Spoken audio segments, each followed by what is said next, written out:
Só veja esse vídeo se você estiver triste ou conhecer alguém que está triste, tá? E é importante que a pessoa esteja triste para entender esse vídeo.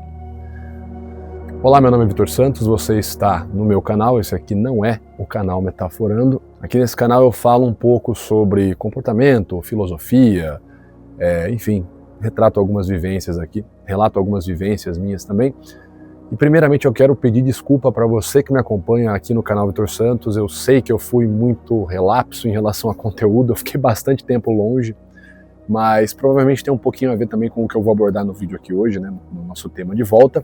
E já peço desculpa uma segunda vez, né, o cara fica 2 anos sem postar vídeo e ele volta postando um vídeo sobre tristeza.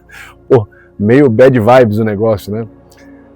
Mas fato é que esse é um vídeo importante, eu acho que é interessante de fazer ele. Eu comentei para quem me segue no meu Instagram pessoal, né, que esse ano eu tô retornando com o canal Vitor Santos porque eu mudei de cidade, enfim, uma série de coisas aí que estão acontecendo na minha vida.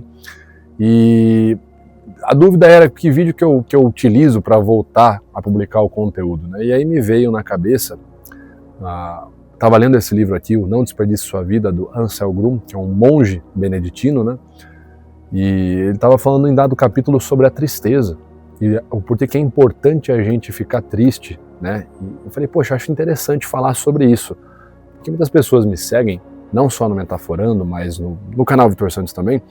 Eu recebo muitas dúvidas sobre questões de vida mesmo, né? Vitor, como que eu lido com desde uma questão sobre a depressão, como que eu lido com a dúvida sobre qual carreira eu deveria seguir, né? Será que eu tento estudar, eu começo a trabalhar, o que que eu faço? Então essas dúvidas elas são frequentes. Eu pensei, bom, talvez um vídeo aí sobre tristeza, porque a gente sabe que no meio disso tudo bate o nervosismo, bate a insegurança, e muitas vezes você sente que tudo que você fez foi em vão, né? Que às vezes você constrói uma coisa e aquilo acaba, enfim, sendo destruído, ou acaba sendo, uma parte acaba se deteriorando por várias questões, algumas questões até mesmo orgânicas, né?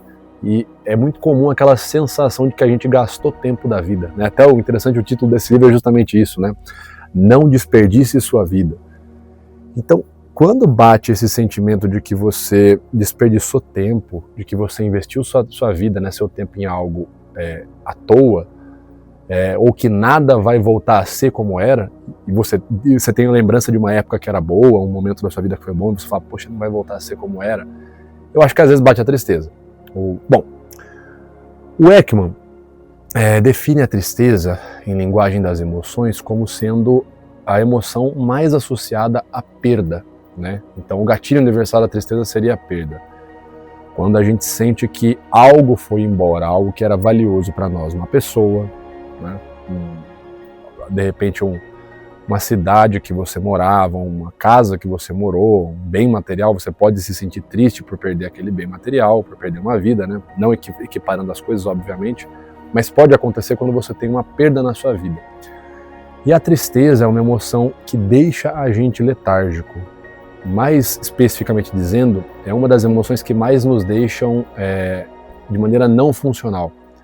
Uma pessoa que está triste, eu não estou falando de depressão, estou falando da tristeza, quando você fica abatido, não o estado depressivo, né, estado de humor depressivo, mas quando você está abatido, triste, você não consegue ler um livro, você não tem vontade de sair com seus amigos, você não consegue trabalhar direito, você não consegue fazer aquele projeto. As pessoas têm projetos que dão prazer na vida delas, né? Você não consegue reengajar naquele projeto porque você não tem vontade quando você está triste, né?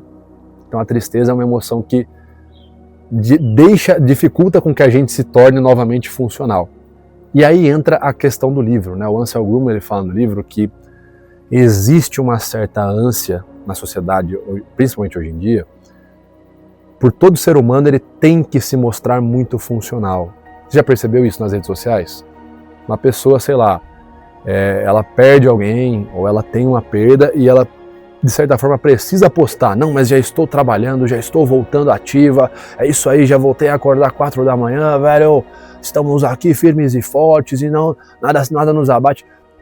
Para além dessa questão do status, né, na internet, existe uma certa cobrança da sociedade hoje em dia de que você tem que ser funcional.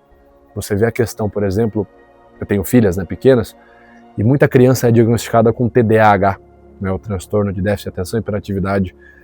E Muitas mães, quando você vai em consultório, você vê isso, é engraçado, as mães elas querem um remédio, receitar alguma coisa para minha filha voltar, para meu filho voltar. Eu preciso que ele funcione, eu preciso chegar em casa, preciso que ele coma, preciso que ele durma na hora certa, preciso que ele vá para a escola, que ele volte, eu preciso que ele preste atenção, eu preciso que ele funcione, né? Existe muito essa questão, eu preciso que o fulano funcione, eu preciso voltar a funcionar logo, preciso voltar a funcionar, cara. Não, deixa eu fazer uma coisa aqui. Então a gente meio que tenta soterrar a tristeza muitas vezes, né, com o funcional do dia a dia. Deixa eu pegar alguma coisa para fazer e tal.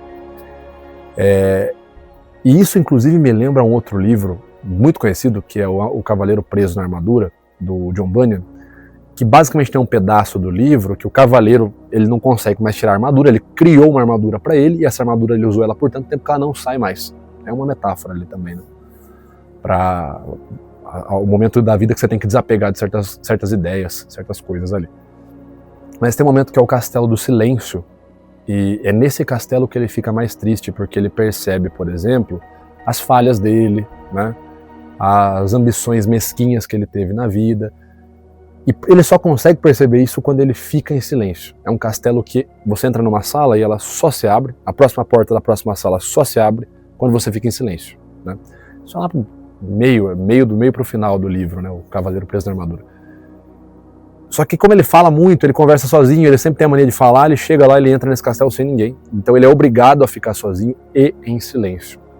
E quando ele fica em silêncio e começa a refletir sobre as escolhas dele, ele chora. E quando ele chora, a sala inunda e aí abre uma porta como se fosse uma escotilha. Aí ele consegue sair do castelo. A metáfora nesse momento ela é muito específica, né? Para lidar com a tristeza, você tem que ficar quieto. Você tem que ficar em silêncio e deixar a tristeza bater, né? Deixar a tristeza te atravessar. Muitas vezes na pressa de querer sair falando algo, eu preciso engatar num projeto novo, eu preciso começar a falar, eu preciso engatar num relacionamento novo, eu preciso trazer algo novo, eu preciso começar um hobby. Isso é uma tentativa de soterrar a tristeza. Mas é aí que eu acho que brilha muito esse livro, porque o Ansel Grumman ele fala que quando a gente tenta solapar a tristeza, a gente acaba sabotando o nosso próprio desenvolvimento, nosso próprio crescimento. Então a gente acaba deixando a tristeza durar muito mais tempo do que ela duraria se você lidasse com ela em silêncio, absorvendo ela, deixando ela falar com você. Aumentei um pouquinho o brilho aqui. Mas então a tristeza, né, segundo o Ansel Grumman, você não tem que tentar barrá-la, né? Eu estou falando de tristeza e não de depressão, porque a depressão é uma questão um pouco mais complicada de lidar, né? Muitas vezes vai ser necessária uma intervenção de remédios. Mas no caso da tristeza, muitas vezes a gente perde a oportunidade de crescer, de se autoconhecer, por não querer ficar nesse estado de não funcionar. A gente tem aquele peso, aquela ideia, não posso ser um peso para as pessoas ao meu redor, né? Meu Deus do céu, e se eu for um peso para o meu pai? Se eu for um peso para minha mãe? Se eu for um peso para o meu parceiro, para minha parceira? Então, a gente tem essa ideia de que eu preciso voltar a funcionar logo, para ontem, né? E não é justamente essa questão, essa pressa de voltar a funcionar, que te torna não funcional? Porque quando você não lida com a tristeza, um pedaço seu fica lá.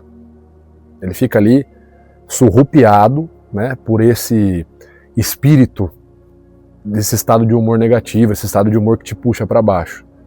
Então quando você tenta voltar a funcionar, você tem uma funcionalidade quase robótica, porque a sua parte, o seu eu verdadeiro, que ficou abatido por conta do que é que tem acontecido, em primeiro lugar que te deixou triste, esse seu eu não volta, ele fica lá, naquele calabouço, preso, querendo ser sentido e querendo ficar triste. O que eu quero dizer com tudo isso então, para ser um pouco mais prático? Talvez eu tenha ficado muito tempo sem postar também aqui no canal, porque como é uma questão mais pessoal, né? É uma são visões de vida que eu trago aqui, da minha vida no caso. Talvez eu precisei um pouco desse tempo em silêncio para lidar com várias questões que aconteceram na minha vida pessoal, na minha vida profissional também, mas para poder lidar com um certo abatimento que eu senti, com uma certa tristeza, para poder falar, opa, peraí, ao invés de eu ficar postergando, ficar tentando soterrar essa tristeza, deixa eu ouvir o que ela tem a dizer, né? Deixa eu me reorientar um pouquinho aqui, deixa eu conversar com ela, deixa eu ver o que esse meu eu triste tá me chamando aqui. Porque quando você desce e ouve, né, você desce ali no calabouço, né, enfim, e conversa com o seu eu triste, você descobre que no calabouço existe um chão muito firme para você pegar impulso para subir de volta, né?